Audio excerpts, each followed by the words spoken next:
Hey guys, welcome back to Essence of Brit. On this episode, I'm on another solo travel expedition in Aruba. I decided to show you guys how I find plant-based food while on vacation in a different country.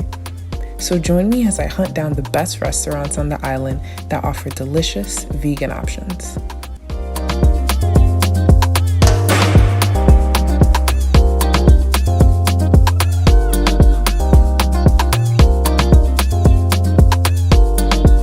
Hey everyone, so I'm at Ikes Bistro in Manchebo Beach Resort. I was actually here earlier for the Spa del Sol.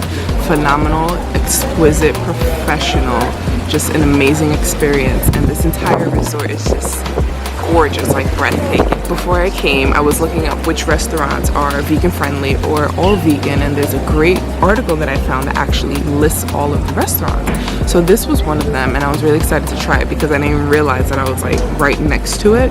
So the menu just looks phenomenal and fantastic, and one of the options is a 3-course surprise chef taste menu where you pretty much get a 3-course meal and it's a surprise. So I'm actually looking forward to what I'm gonna get.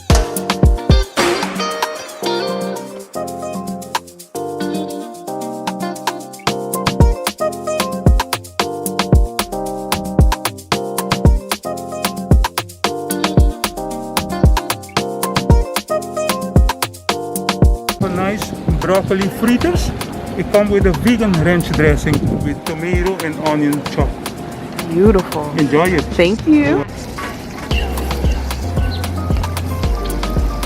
It's crunchy, it's delicious, it's delectable, and it goes with this beautiful vegan ranch sauce. Wow, that is good. So we have also pasta. It's like a vegan pasta. Come with a cucumber. Cucumber is like a veggie that we have here, and then with some carrots, red beet, and sweet peas puree. Gorgeous. Let me see. Let's be serious here. So we have a vegan dish. We have also pasta. It's like a vegan, and then with the cucumber, with the carrots, red beet, sweet peas puree. It's grow here, so enjoy it. Thank you.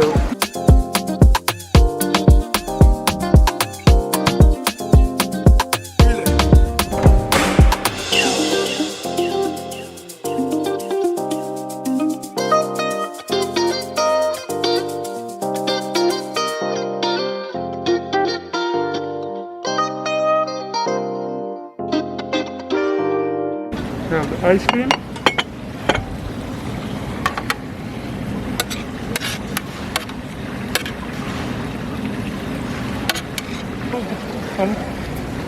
Right here, that's your vegan, that's a dessert, your sherbet with the peach, cranberry. Enjoy I'm it. speechless. Thank you.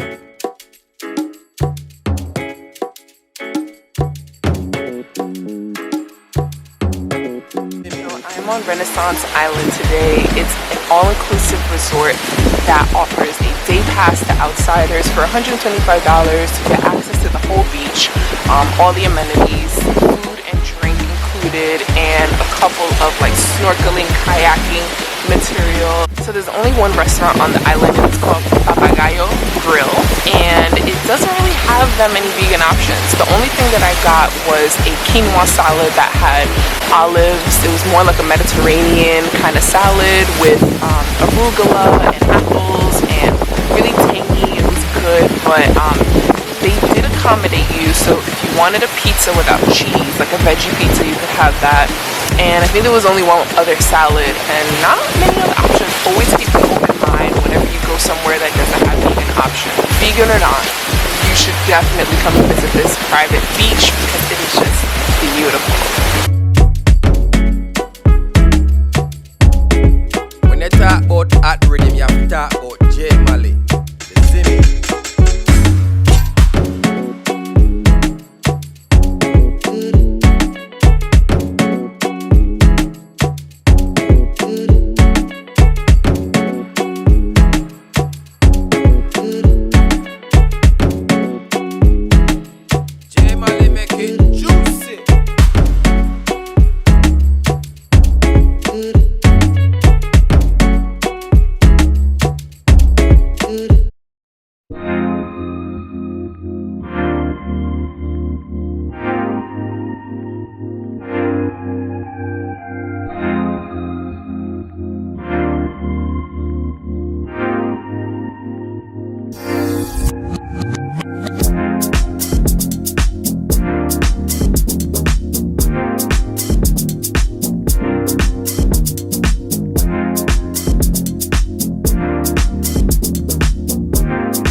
choosing the Penella Vodka.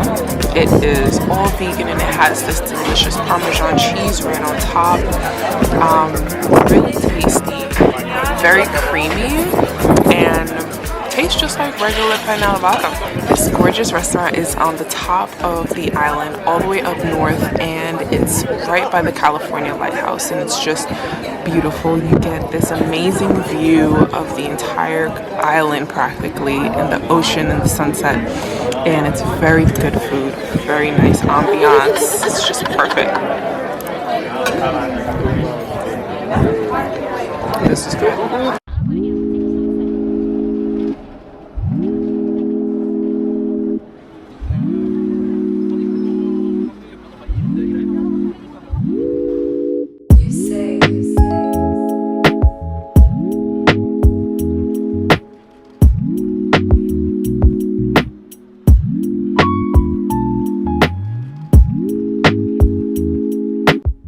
I wanted to give you guys my final thoughts and reviews from my restaurant experiences.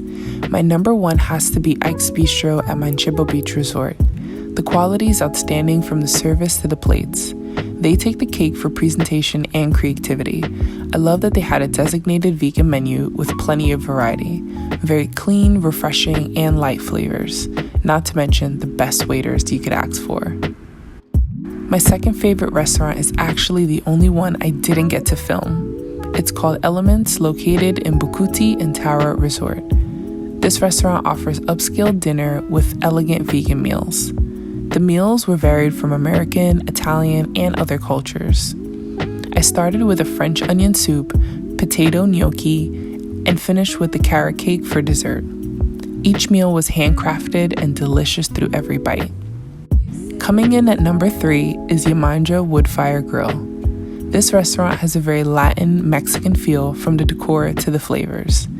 This is where you can fulfill your savory taste buds desires. Lots of herb, barbecue, roasted-like flavors that just feed the soul. It's a popular spot on the weekends, so make sure you have a reservation in advance. Overall, I was very pleased with how simple it was to find my favorite vegan meals on the island. The travel industry is definitely shifting by accommodating plant-based lifestyles and holding space for us in the restaurants. I spoke to a few of the waiters and owners who explained to me how they started incorporating these new dishes. I noticed that a lot of them used tofu or soy, but did offer gluten-free options as well. I'll tell you, I'm not the biggest fan of tofu, but they crafted it so well, sometimes I didn't even feel like I was eating tofu. I compared the experience to other travel destinations like Mexico, who uses more plant-based or raw ingredients. Do keep this in mind if you're a vegan who prefers more plant-based. Needless to say, if you're a vegan concerned about traveling and getting your meals in, Aruba has it all for you. There are even a handful of health food shops and farmers markets that sell great products if you're planning to do your own cooking. Aruba is truly a hidden paradise. It's a small island but with so much to do. It's such a unique and diverse culture with breathtaking views, rich landscape, and luxury on every corner. It's definitely on my top list of best solo travel destinations. Be sure to check the description box below for links to my Airbnb, restaurants, excursions, and more. If you enjoyed this video, hit the thumbs up button and make sure to subscribe for more videos. With love, Essence of Brit.